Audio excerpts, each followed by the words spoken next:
We're going to pick up Galaxy, she, her in Missouri. All right. Hello. Hi, hello Galaxy. there. How are you? And she wants to talk to us about Discordianism, both atheist and theist Discordianism. Indeed. Hi, Galaxy. The call screener wasn't really sure what to put there. I think both apply equally. Okay. I got to admit, I'm not entirely familiar with Discordianism, so maybe a little bit of a summary at the beginning would be good. I would imagine that we have at least a couple of viewers that don't know what Discordianism is. We probably do have a few that don't know. Right. I'm sure a lot of people don't know. It's a very uncommon religion. So the basic gist in Discordianism is both order and disorder are illusions imposed upon the universe by one's own perspective sense data, and that neither of these, order or disorder, is any more true or false than the other. So it's saying that is the basic. When we distinguish something between being ordered and disordered, then that's an illusion, or is it? I'm not sure exactly what you're saying, because I can point to a pile of Legos and I can point to a constructed building, and there's definitely a difference there. Is that, or am I not hearing that correctly? Where the order and disorder in this context is a little bit more broad than we're used to using them. Okay. Basically, Discordianism uses the perspectivist framework of viewing reality, if you're familiar with that at all. It's my reality. It's the reality so is that what you mean by that I experience. And even though we can both experience the same event, we're going to have a separate reality of that event because our experience of that event is separate. So if 100 people experience that event, we're going to have 100 different realities of that event. Would that be a correct way to explain that? Yes, that's perfect, in fact. Now, there may be events within perspective realities that seem to be consistent, and we can agree upon things within them. We can look at the evidence that we each have available to us and examine it and then reach a conclusion. But because we are forever cursed to only look upon the external reality via our own sense data, we can never be sure of any of it. Okay.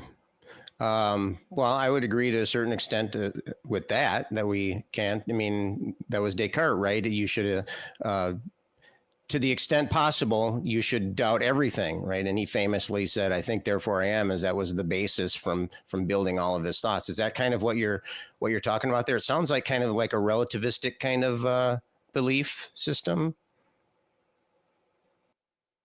It could be. An example of this working is, from my perspective, I don't believe in any gods or supernatural entities or beliefs. So one might call me as an agent, one might call me an atheist. However, I do believe that within other perspectives, gods and spiritual things most certainly exist. I just lack the internal capability to comprehend them.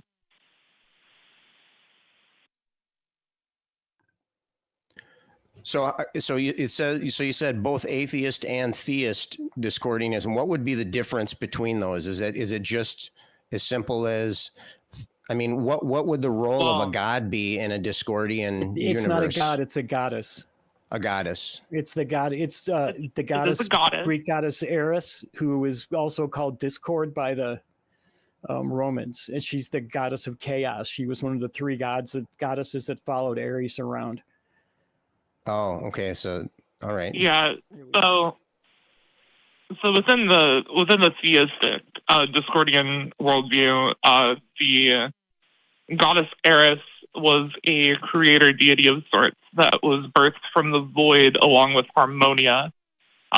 Eris represents chaos and non-stasis. Harmonia represents order and stasis. And when the void gave birth to Eris, Eris gave birth to everything else. I do not hold the theistic perspective of it, although that's not really what I was talking about when I said I was both theist and atheistic.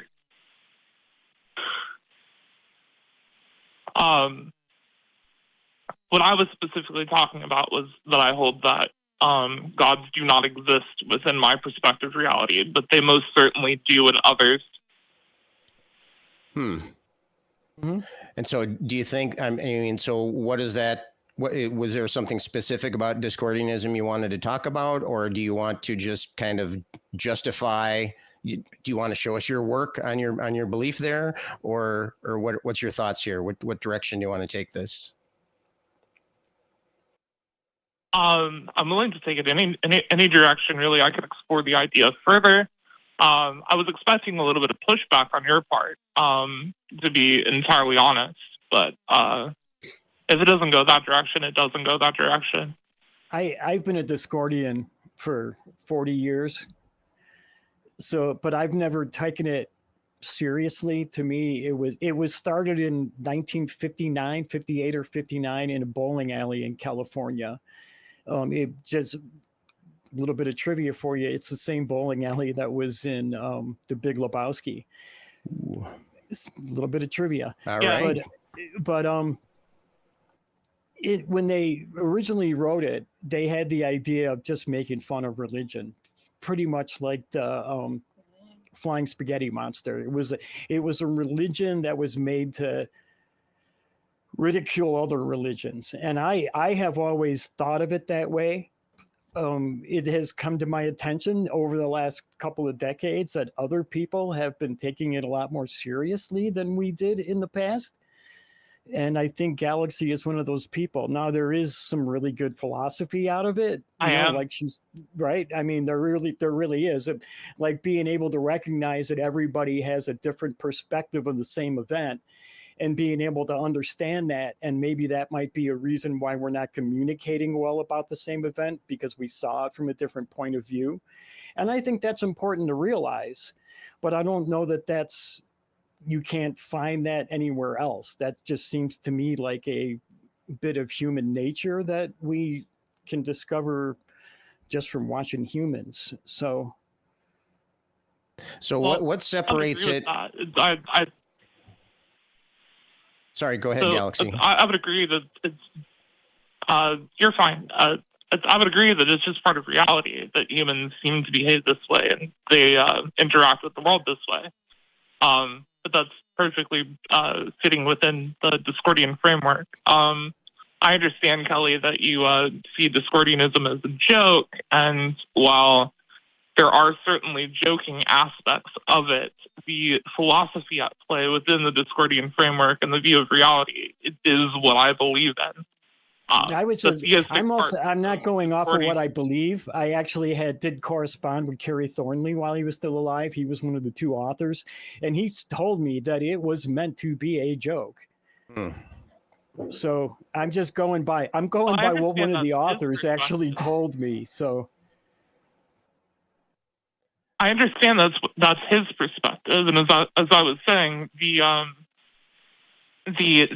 theistic aspects of Discordianism, I believe, are in fact, well, I don't believe in them personally, others might, but the philosophy at play within Discordianism is what I believe in, the perspectivist framework, the absurdist framework, the et cetera, et cetera.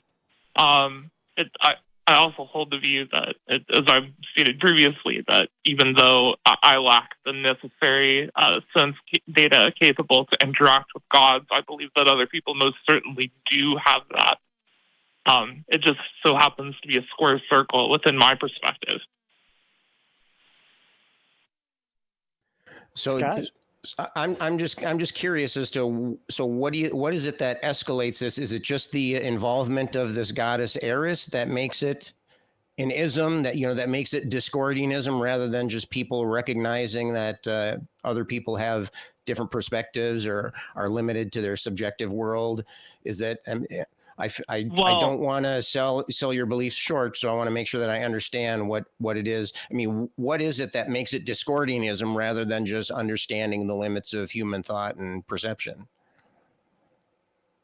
right. So that depends on the perspective holding the particular belief system. From my perspective, I have an atheopagan framework. Just to save any confusion, are you aware of what atheopaganism is? Atheopaganism? Paganism. Paganism. Pagan. No, I've never heard that phrase. No. Okay, I'll go into that very briefly. Okay. Atheopaganism is the belief in gods, but not as agents. They're like archetypal representations of the aspects associated with them. Okay, So is that like a Platonic thing, or is it more of like a? Are we talking like a Greek pantheon of gods, or is it more like a Platonic thing, like these gods represent these perfect forms? Not necessarily. More so, the gods represent aspects of nature or concepts of nature. And in regards to Eris, an Atheopagan perspective of Eris would be somebody who worships the concept of chaos and the concept of disorder. Okay, so a god, but not a theistic type of a god. Right. I don't believe Eris is an agent. Okay. Eris is more like a representation of an aspect of nature, if that makes sense. Yeah. Okay. I could see how that could be an atheistic perspective. Yeah. Just on a whim, I named my daughter Eris. That's how much of a Discordian I've been throughout my life. So to further answer your original question, what makes it an ism? I go off of the definition of religion, which is just ritualistic practice under a framework. So within Discordianism, there is most certainly ritualistic practice. And this is the framework that most atheistic religions follow as well. There's like atheistic Buddhism, for example. Well,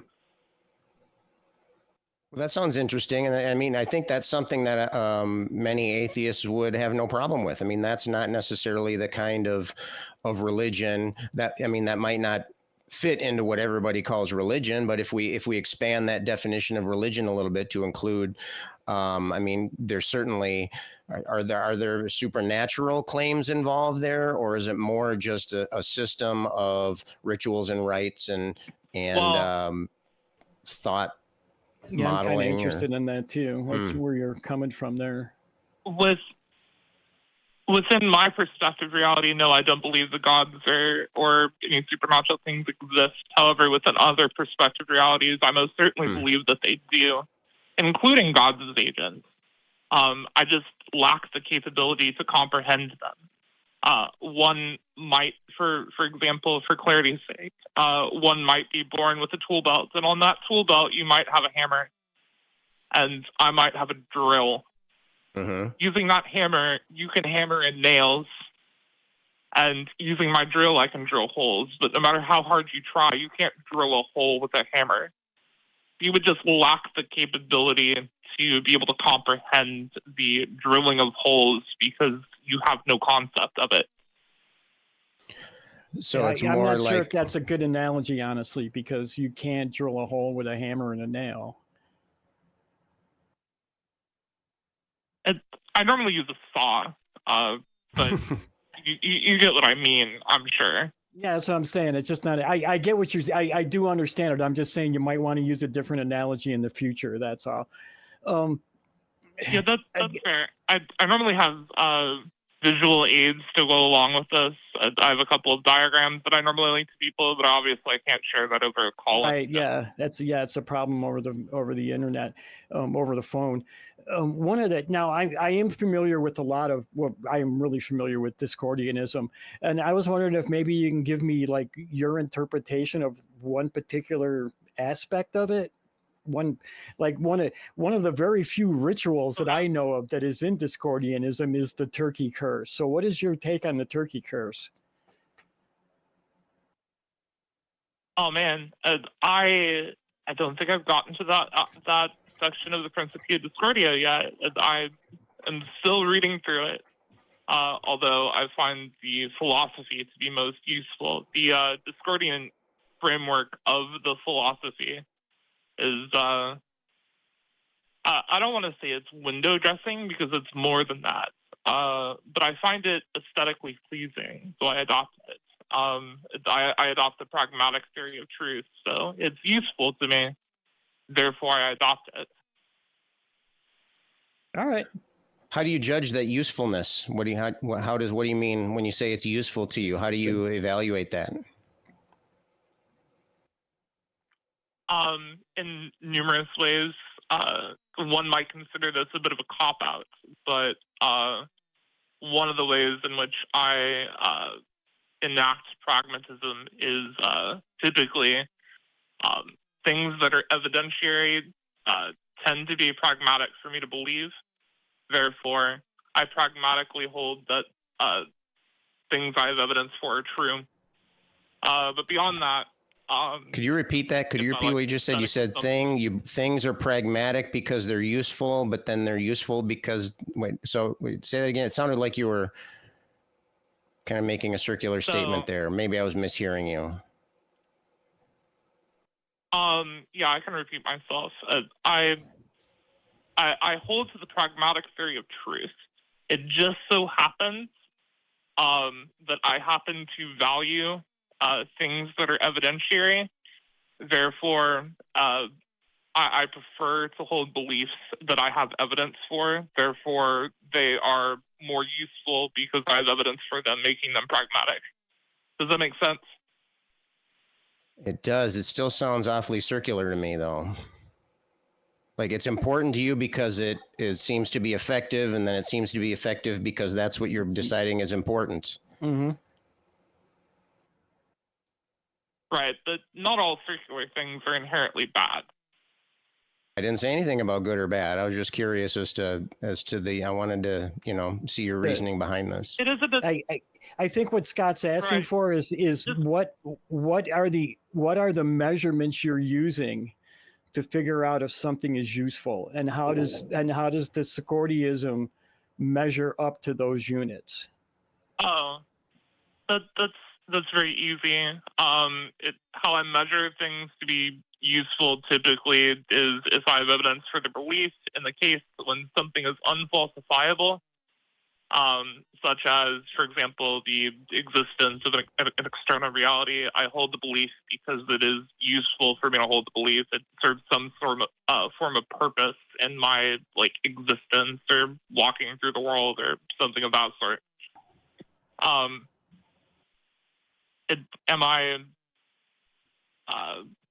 Does that make sense?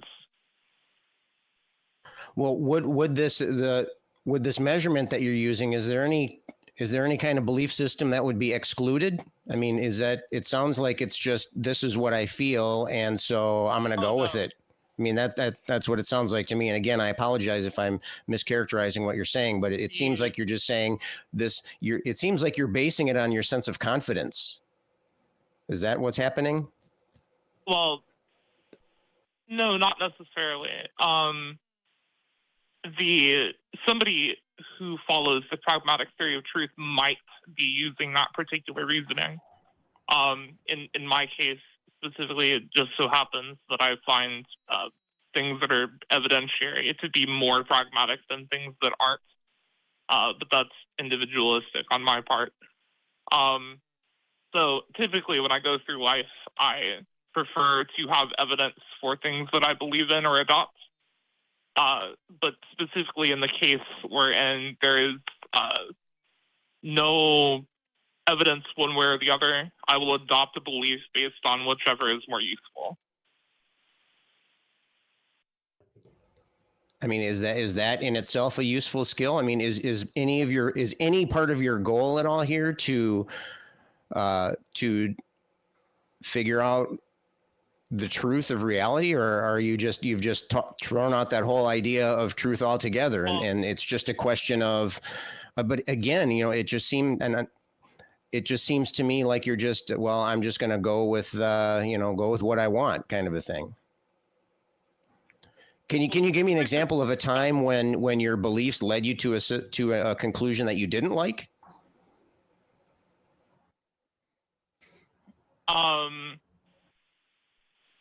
That's a tough one.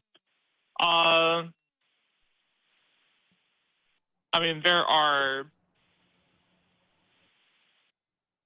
mean, broadly, I guess,